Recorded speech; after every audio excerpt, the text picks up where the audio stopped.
Hello again, whiskey friends. Thanks for joining me today, everybody, for another bourbon review. And I am pretty darn excited to talk about the bourbon that we are going to talk about today. We are going to be getting into the Penelope Barrel Strength 9-year bourbon.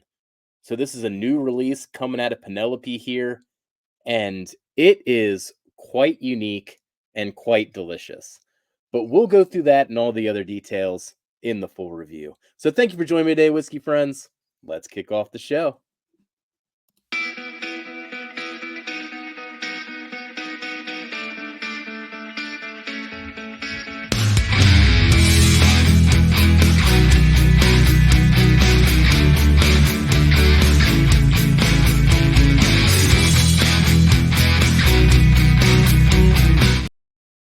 All right, let's get a little pour in here.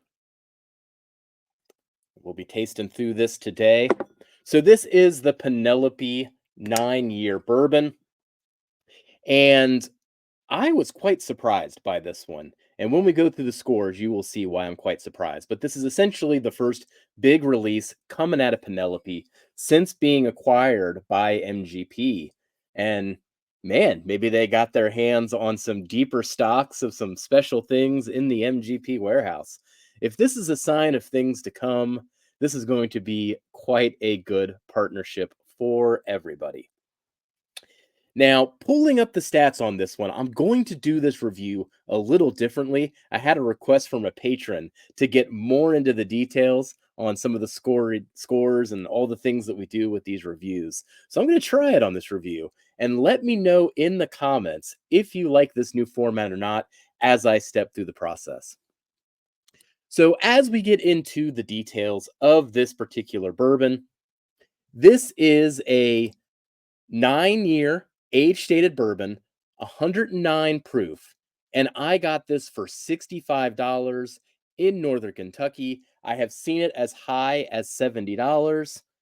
But man, that's actually pretty darn reasonable price sitting there at 65 for an age stated bourbon that is barrel strength. Doesn't get much better than that on paper. The other unique things about this one, as I turn this around, on the back, they do give you the proportions of the different grains. This is 85% corn, 10% rye, 2% wheated, 3% malted barley. At first, this mash bill completely threw me off, mainly that 10% rye, because traditionally, when you think about what's coming out of Indiana, it is a 21% rye or a 36% rye.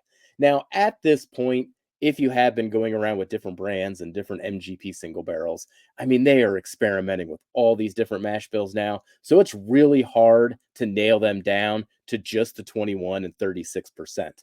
The other interesting detail on this release, and especially considering this was the first release since being acquired by MGP, but this was distilled in Indiana and Kentucky.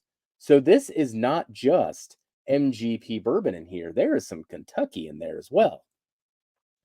But still, thinking it through logically, why 10% rye? How could you come to those ratios? Now, I did get a tip in a comment on a prior video that there may be some 99% corn bourbon in this blend, and that's what's messing up with these ratios and causing that 85% corn, 10% rye. And then on top of that, you got the 4 grain too, but only 3% malted barley. So that is a very, very interesting combination there. Whole bunch of interesting stats. So let's start going through the tasting notes. We're going to go through the nose, then go through the palate experience, and then show you where the scores are at the end. So thank you for joining me today, whiskey friends.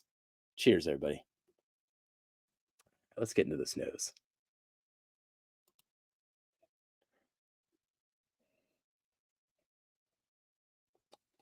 So the nose on this one, it doesn't leap out at me either in terms of its flavor or depth. So you can see the scores on the screen here, scoring a 7 on both of these categories. Ultimately, that rich oak from the 9-year does make its presence known. And then in general, there's a sweetness. I was trying to attribute it either to a candy corn or even a circus peanuts. Maybe even getting into some fried dough and elephant ears, but ultimately not a nose that I would spend a whole lot of time with. It really doesn't necessarily leap out at me. But what it does do is good. All right, let's get into the taste.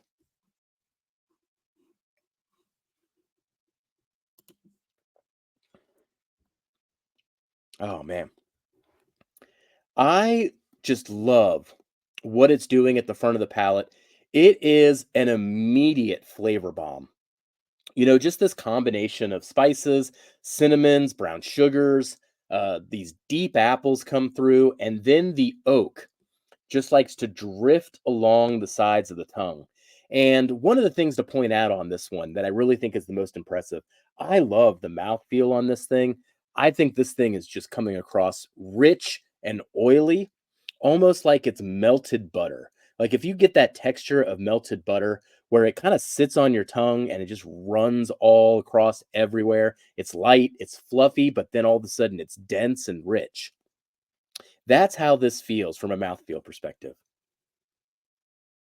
Mm.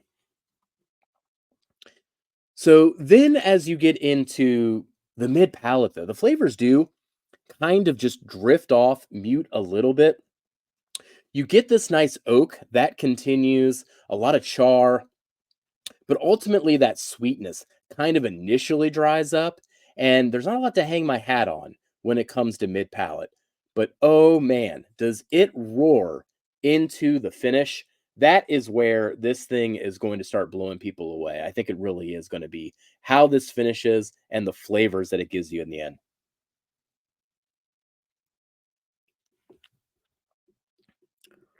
Oh man, just explodes. I mean, it is just a candy syrup bomb, caramel, butterscotch, hints of raspberry jam and apples, and then that oak just permeates through that entire thing.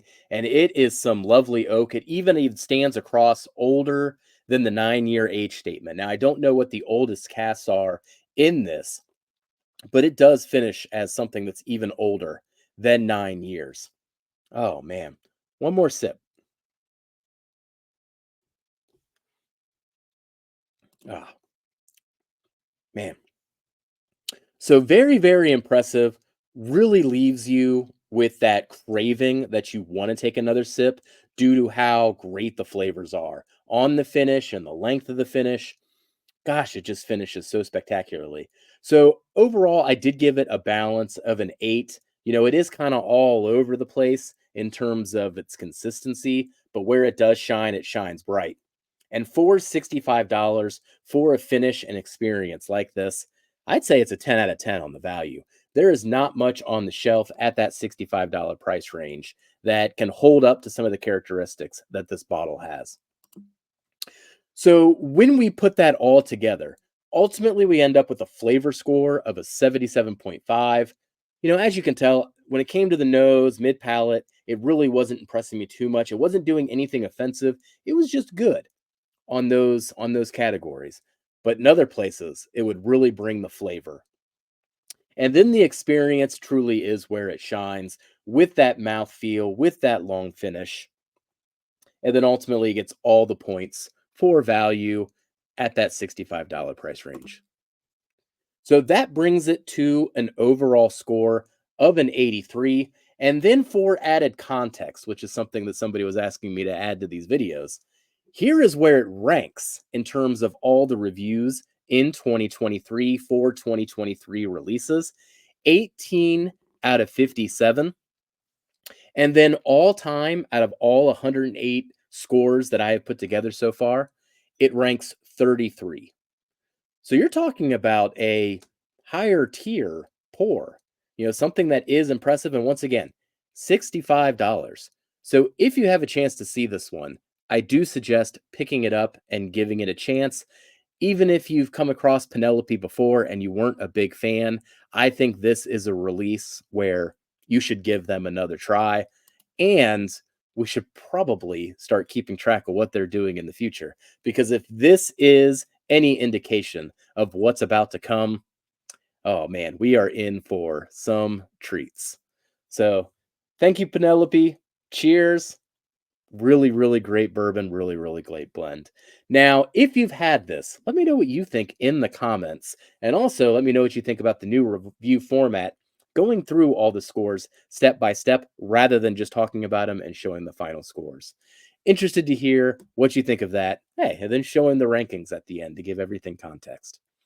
Well, thank you for joining me today, whiskey friends. We'll catch you on the next bourbon review. Goodbye, everybody. Jeff, just be friends with me. But you have these whiskey friends, and you say hello again. Oh, Jeffrey, you should just be friends with me. But you have these whiskey friends, and you say hello again. Oh, Jeffrey, you should just be friends with me. But you have these whiskey friends.